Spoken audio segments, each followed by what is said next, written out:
Hello and welcome back to my channel. I hope कि आप सब काफ़ी अच्छे होंगे और जैसा कि इस थंबनेल से आपको आइडिया लग गया होगा कि आज के वीडियो में क्या है।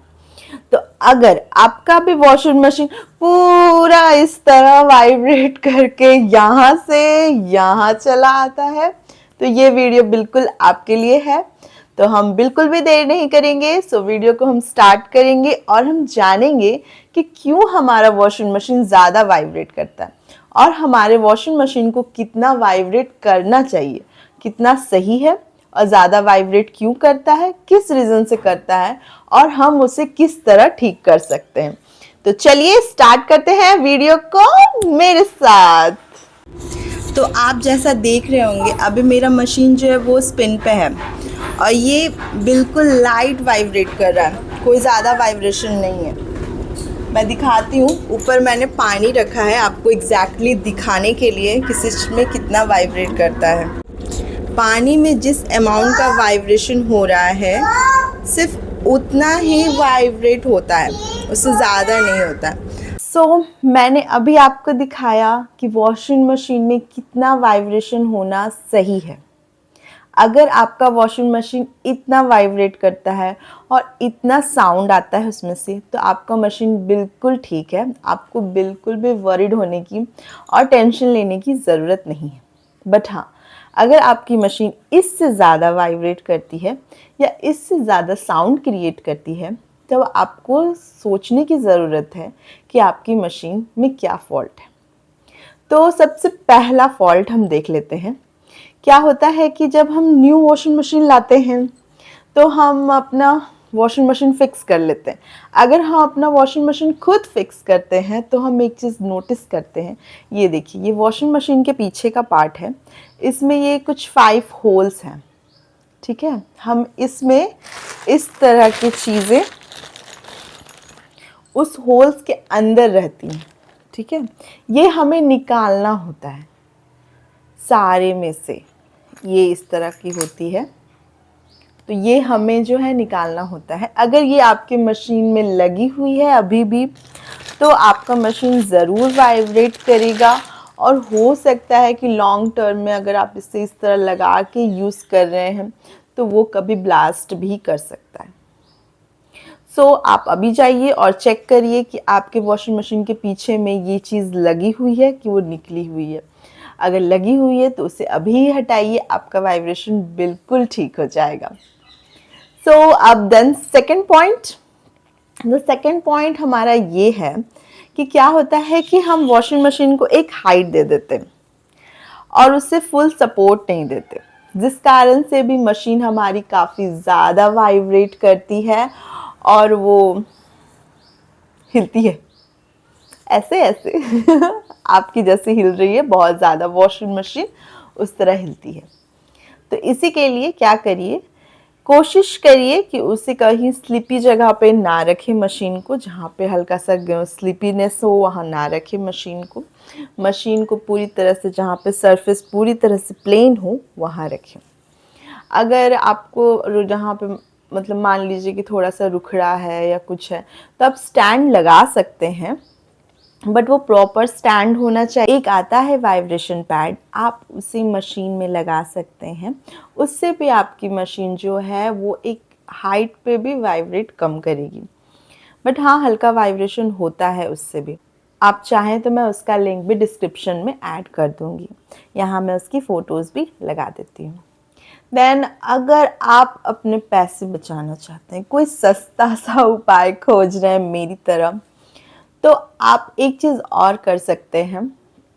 सिंपली आप टायर बनाने वाले दुकान जहाँ टायर बनती है उस दुकान में चले जाइए। वहाँ से बोलिए भैया को कि भैया जो टायर के छोटे छोटे पीसेस होते हैं अराउंड इतने बड़े उसके पैर के साइज़ के 2-3 पीसेस अराउंड कट करवा लीजिए और उसे वॉशिंग मशीन के पैर के नीचे रख दीजिए। उससे भी आपकी वॉशिंग मशीन क्या हो जाएगी कि हिलना मतलब अपना प्लेस छोड़ के दूसरी प्लेस में नहीं जाती है, वो एक जगह पर टिक जाती है।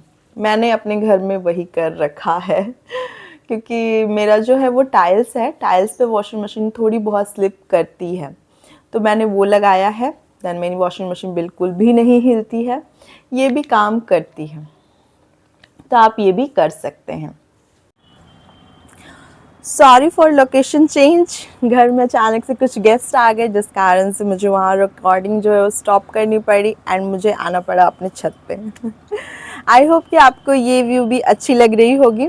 तो चलिए, जहाँ पे मैंने वीडियो को स्टॉप किया था वहीं से हम स्टार्ट करते हैं। तो हमारा द थर्ड पॉइंट है कि क्या होता है कि बहुत बार हम कपड़ों को बहुत ज़्यादा एक्सेस वे में वॉशिंग मशीन में पुट ऑन कर देते हैं, मतलब बहुत ज़्यादा अमाउंट में कपड़ों को भर देते हैं। जैसा मैंने बताया है कि वॉशिंग मशीन को कभी भी हमें ओवरलोड नहीं करना चाहिए। वॉशिंग मशीन को हमेशा हाफ भरना चाहिए, जिससे हमारा क्या होगा कि मशीन सही से इक्वली रोटेट करता है और उसमें वॉशिंग अच्छे से होती है। तो इसी के लिए अगर आप कपड़ों को एक्सेस ज़्यादा डालेंगे, उस कंडीशन में भी वाइब्रेशन जो होता है वो काफ़ी ज़्यादा हद तक बढ़ जाता है। इसलिए कोशिश करिए कि कपड़े जो है वो कम डालिए, हाफ ही डालिए, उससे भी वाइब्रेशन काफ़ी घटेगा।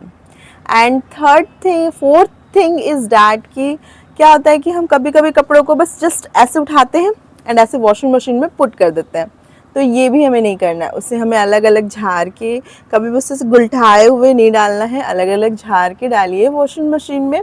उससे भी क्या होगा, जब वॉशिंग मशीन रोटेट करेगा तो इक्वली दोनों साइड जाएगा, इधर भी और इधर भी, तो आपका जो वाइब्रेशन है वो काफ़ी कम हो जाएगा। अगर इतने सारे तरीके अप्लाई करने के बाद भी आपकी मशीन अभी भी ऐसे वाले वाइब्रेशन मोड में है तो तब इसका कोई सॉल्यूशन नहीं है। आप तुरंत जाइए कंपनी के सर्विस सेंटर में और उन्हें इन्फॉर्म करिए, वो आएंगे, आपके वॉशिंग मशीन को प्रॉपर वे में चेक करेंगे उसमें क्या इशू है, कुछ प्रॉब्लम है, इसी कारण से आपकी मशीन जो है वो ज़्यादा हिल रही है। नहीं तो मैंने जो ये 4 पॉइंट्स बताए हैं, इन पॉइंट्स से ज़रूर आपकी मशीन है जो ज़्यादा वाइब्रेट करती है तो वो वाइब्रेट करना बहुत हद तक कम कर देगी, या फिर किसी पॉइंट पे कहिए तो वो रुक जा सकती है वाइब्रेशन। एक और चीज़, कभी कभी क्या होता है कि हम जो उसका जो रोटेशन सर्कल है वो काफ़ी ज़्यादा कर देते हैं, जैसे 1200 कर देते हैं, 1400 कर देते हैं आरपीएम, उससे भी हमारी मशीन जो है वो वाइब्रेट करती है। तो अगर उस पे है और आपकी मशीन हल्की सी इस तरह वाइब्रेट कर रही है तो कोई इशू नहीं है, उसमें हल्का वाइब्रेशन होता है। लेकिन अगर ज़्यादा हो रहा है तो आप इन सब चीज़ों पे ज़रूर ध्यान दें, आपकी मशीन कम वाइब्रेट करना ज़रूर स्टार्ट कर देगी। अगर आपको और कोई इश्यूज़ एंड प्रॉब्लम है इस चीज़ को लेके, वॉशिंग मशीन को लेके, तो प्लीज़ मेरे साथ कमेंट में शेयर करिए, मैं ज़रूर उसका सॉल्यूशन देने का ट्राई करूँगी। अगर वॉशिंग मशीन के बारे में डिटेल जानकारी या नॉलेज कुछ और भी आपको चाहिए तो मेरे चैनल पे इससे रिलेटेड और 2 वीडियोस अवेलेबल हैं, आप प्लीज़ जाइए और उन्हें देखिए, उससे आपको काफ़ी सारे नॉलेज गेन होंगे। आई होप कि आपको ये वीडियो इंफॉर्मेटिव लगा होगा, कुछ जानकारी ज़रूर मिली होगी। तो प्लीज़ मेरे चैनल को लाइक करें, शेयर करें एंड सब्सक्राइब करना बिल्कुल भी ना भूलें। I need subscriber, I have only 81 subscriber, please subscribe मी, मुझे भी मोनेटाइज करना है, सो प्लीज़ सब्सक्राइब मी। सो मिलते हैं नेक्स्ट वीडियो में इसी हैप्पीनेस के साथ, तब तक के लिए बाय बाय।